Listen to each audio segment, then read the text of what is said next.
Proverbs 31. King Lemuel's royal words of wisdom. These are inspired words my mother taught me. Listen, my dear son, son of my womb. You are the answer to my prayers, my son. So keep yourself pure from the promiscuous, wayward woman. Don't waste the strength of your anointed one, of your anointing on those who ruin kings. You'll live to regret it. For you are a king, Lemuel, and it's never fitting for a king to drink too much, or for rulers to crave alcohol, or for rulers to crave drink. For when they drink, they forget justice and ignore the rights of those in need, those who depend on them for leadership. Strong drink is given to the terminally ill who are suffering at the brink of death. Wine is for those in depression in order to drown their sorrows.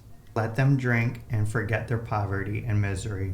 But you are to be a king who speaks up on behalf of the disenfranchised and pleads for the legal rights of the defenseless and those who are perishing. Be a righteous king, judging on behalf of the poor and interceding for those most in need.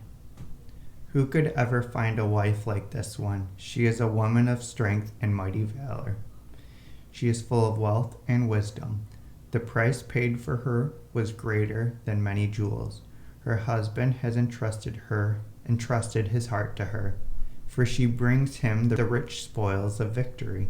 All throughout her life she brings him what is good and not evil. She searches out continually to possess that which is pure and righteous. She delights in the works of her hands.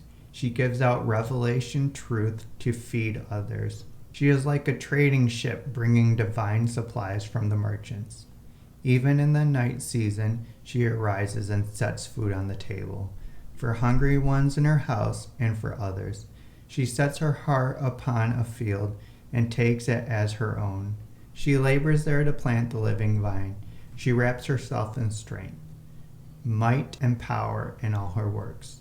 She tastes and experiences a better substance, and her shining light will not be extinguished, no matter how dark the night. She stretches out her hands to help the needy, and she lays hold of the wheels of government. She is known by her extravagant generosity to the poor, for she always reaches out her hands to those in need.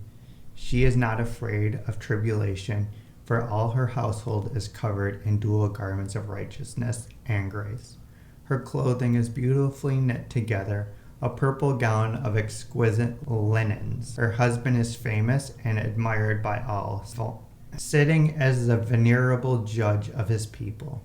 Even his works of righteousness she does, for the benefit of her enemies.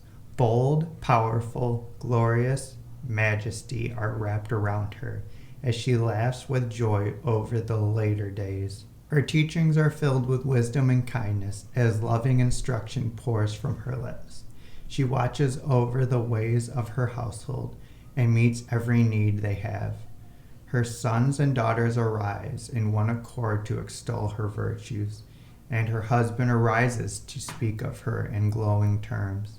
There are many valiant and noble ones, but you have ascended above them all.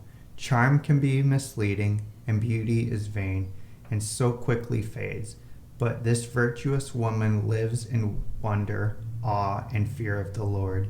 She will be praised throughout eternity, so go ahead and give her the credit that is due, for she has become a radiant woman, and all her loving works of righteousness deserve to be admired at the gateway of every city.